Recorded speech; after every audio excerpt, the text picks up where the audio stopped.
राधे राधे। ओम गण गणपते नमः। ओम नमः शिवाय। महादेव सब देवों के देव हैं।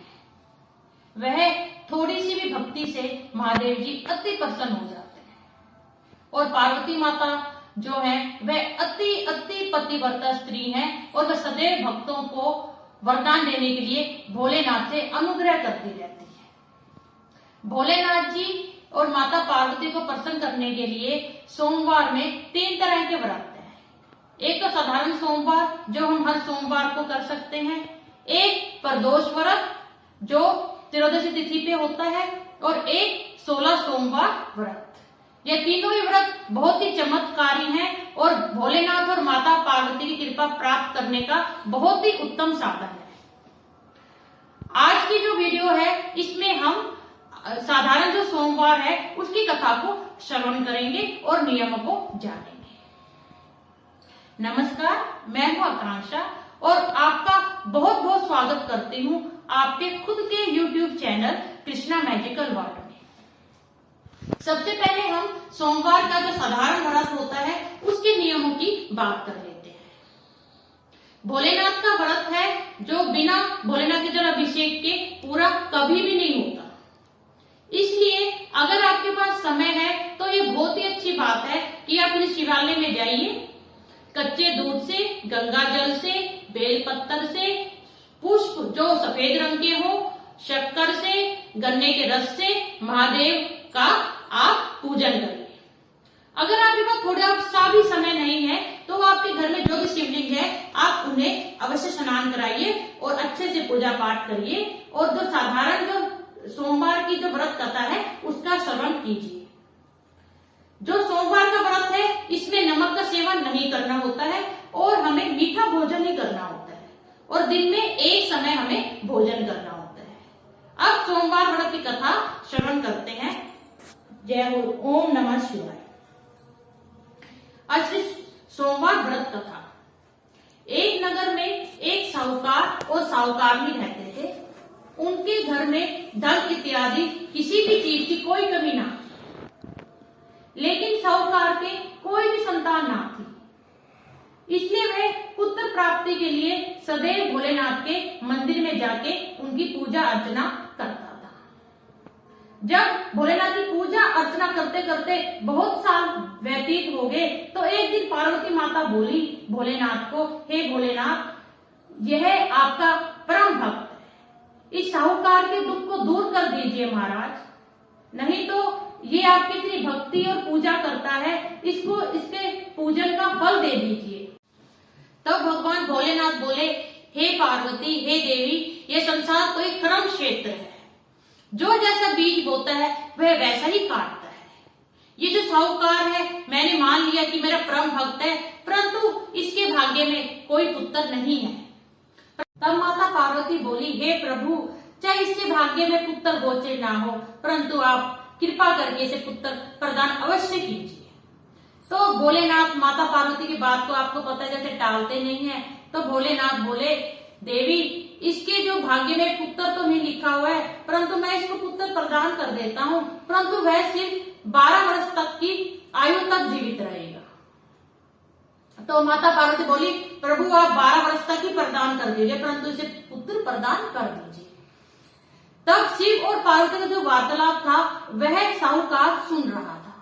इसलिए उसने जब ये सुना ना तो उसे प्रसन्नता प्राप्त हुई ना ही उसे दुख हुआ। वह पहले की भांति ही शिव पार्वती का पूजन करता रहा। भोलेनाथ के जो वरदान के कारण 9वें महीने में जो है साहूकारनी ने बहुत ही सुंदर पुत्र को पैदा किया। जब पुत्र जन्म पे चारों तरफ बहुत खुशी मनाई गई, परंतु जो साहूकार था वह मन ही मन बहुत व्यथित था, क्योंकि उसे पता था जो उसका पुत्र है वो 12 वर्ष तक की आयु तक का ही जीवन लाया है, परंतु उसने यह भेद किसी को भी नहीं बताया और वह पुत्र बड़े अच्छी तरह से लाड प्यार से पलने लगा। जब पलते पलते जब वह पुत्र जब 11 वर्ष का हो गया तो साहूकारनी बोली कि हे स्वामी, मैं इसका विवाह करना चाहती हूँ। तो साहूकार बोला, प्रिय, पहले मैं इसे शिक्षा ग्रहण करने के लिए काशी भेजना चाहता हूँ, उसके बाद इसका विवाह या किसी और चीज के लिए सोचेंगे। तो साहूकार ने मान ली। तब साहूकार ने जो उसका साला था, जो लड़के का मामा था, उसे बुलाया और बहुत सा धन दिया और उन दोनों को विदा किया और उस मामा को बोला कि तुम जहाँ पे भी रुको बहुत से हवन और दान पुण्य करते रहना और इसे काशी ले जाओ, वहां पे ये शिक्षित हो जाए, तब इसे वापिस ले आना। और मामा और भांजा काशी की ओर निकल पड़े।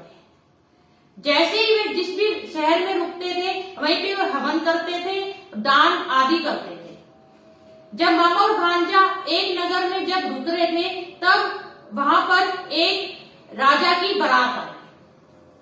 तो जो वर पक्ष का जो दूल्हा था वह एक आंख से काना था।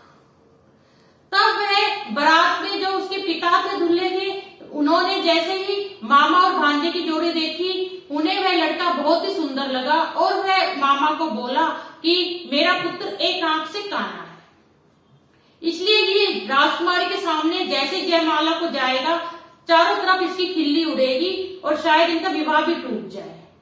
इसलिए अगर आप अपने भांजे को दूल्हे के वेश में एक बार द्वार तक ले जाएंगे तो मेरे पुत्र की जगह इसके साथ विवाह संपन्न हो जाए तो मैं आपको बहुत सारे धन को दे दूंगा।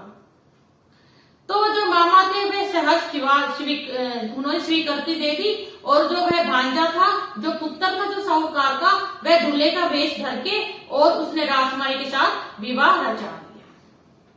जैसे ही वह विवाह पूरा संपन्न हो गया, जैसे ही वह जाने लगा, जो भांजा था तो उसने अपनी पत्नी के पल्लू पे लिख दिया कि तुम्हारा विवाह मेरे से हुआ है, जो तुम्हारा वर पक्ष का जो दूल्हा है वह एक आंख से काना है और मैं काशी पढ़ने को जा रहा हूँ, और ये लिख के वह चला गया। जैसे ही राजकुमारी ने अपने पल्लू पे लिखा पढ़ा तो उसने अपने पिता को बताया, राजा को, और बोली कि मैं तो जो काशी जो पढ़ने गए हैं उन्हीं के साथ ही विदा होंगी, क्योंकि मेरा विवाह उनके साथ ही हुआ है।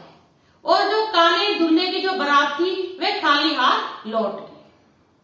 चलते चलते जैसे ही मामा भांजा काशी में पहुंचे तो वे वहां पे निवास करने लगे और जो वो साहूकार का जो पुत्र था वह शिक्षा प्राप्त करने लगा। जैसे ही वह साहूकार का जो पुत्र था 12 वर्ष का हुआ, जिस दिन उसके मृत्यु का दिन था, उस दिन वह हवन कर रहा था मामा के साथ। तभी वह अपने मामा को बोला कि मामा जी मुझे थोड़ी सी बेचैनी हो रही है। तब उसके मामा ने बोला, भांजे तुम अंदर जाके थोड़ा सा विश्राम कर लो, तुम्हें थकान हो गई है, तुम्हें आराम पड़ जाएगा।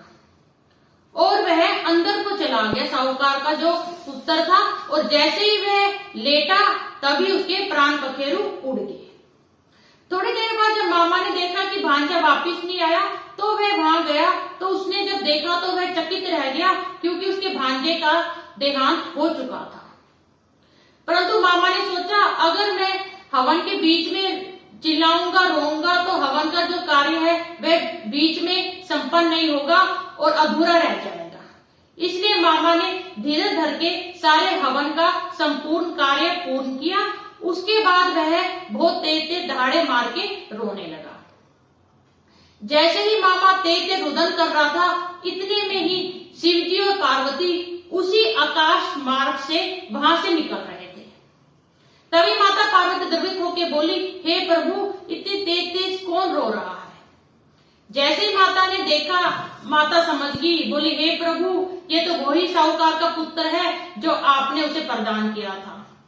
हे प्रभु लगता है इसकी आज जीवन लीला समाप्त हो गई है। तभी माता पार्वती भोलेनाथ से विनती करने लगी, हे भोलेनाथ कृपा करके इसे जीवन दान दीजिए, क्योंकि अगर ये 12 वर्ष की आयु में अगर ये मृत्यु को प्राप्त हो चुका है तो इसके माता पिता भी मृत्यु को प्राप्त हो जाएंगे, प्रभु आप कृपा कीजिए। भोलेनाथ बोले, हे देवी इसका जीवन इतना ही था, परंतु माता पार्वती ने भोलेनाथ की एक भी न सुनी और वह जिद करने लगी। तभी भोलेनाथ ने उस लड़के को जीवन का वरदान दे दिया और वह जो लड़का था वह जैसे ही उठ के बैठा, उसे लगा कि वह तो निद्रा के अधीन था।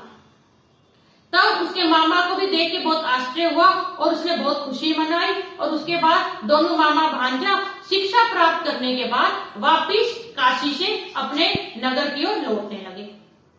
जैसे ही वो रास्ते में उस नगर में आए जहाँ पे उस साहूकार के पुत्र ने विवाह रचाया था, वहां पे वे हवन करने लगे। तभी राजा के सैनिकों ने उसे पहचान लिया कि ये तो वही राजकुमार है, वही साहूकार का पुत्र है जिससे हमारे राजकुमार का विवाह संपन्न हुआ था।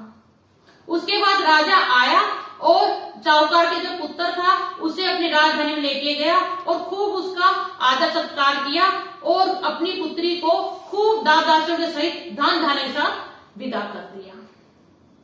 तभी जैसे ही मामा और वधू और वह लड़का जैसे ही अपने घर में चले वापिस, तभी वह बोले, मामा बोले कि मैं एक बार तुम्हारे माता पिता को सूचित कराता हूँ, नहीं तो वे अचरज करेंगे, पहले मैं उसके बाद फिर तुम आना। जैसे ही मामा वहां पे पहुंचा अपनी बहन और जीजा के घर, देखा तो वो जो पुत्र था उसके माता पिता छत पे चढ़े हुए थे। बोले, या तो तू मेरे को बता दे कि मेरा पुत्र ठीक है या जीवित है, सकुशल है, तो ठीक है, नहीं तो हम छत से ही कूद के अपनी जीवन लीला समाप्त कर देंगे। तब मामा ने नीचे हाथ जोड़ के कहा, भोलेनाथ की कृपा से तुम्हारा पुत्र तो आया ही आया है, उसके साथ तुम्हारी पुत्र वधू भी आई है। यह सुन के साहूकार और साहूकारनी के खुशी का ठिकाना ना रहा और वह समझ गए और साहूकार समझ गया कि भोलेनाथ और माता पार्वती ने उसके जीवन में खुशियां भर दी हैं और उसके पुत्र को जीवन दान दे दिया है। और उसके बाद बहुत प्रसन्नता के साथ उन्होंने अपने बेटे और अपने पुत्र और उसकी पत्नी का बहुत ही प्रेम पूर्वक स्वागत किया और वह बहुत खुशी खुशी के साथ जीवन यापन करने लगे। तो आप सबने देखा भोलेनाथ कितने साधारण से साधारण भक्त की भी पुकार कितनी जल्दी सुन लेते हैं। भोलेनाथ आप सबकी भी पुकार ऐसे ही सुने, आप सबके भी मनोरथों को पूर्ण सफल करें। इसी शुभकामना के साथ मुझे अब जाने की आज्ञा दीजिए। धन्यवाद। ओम नमः शिवाय।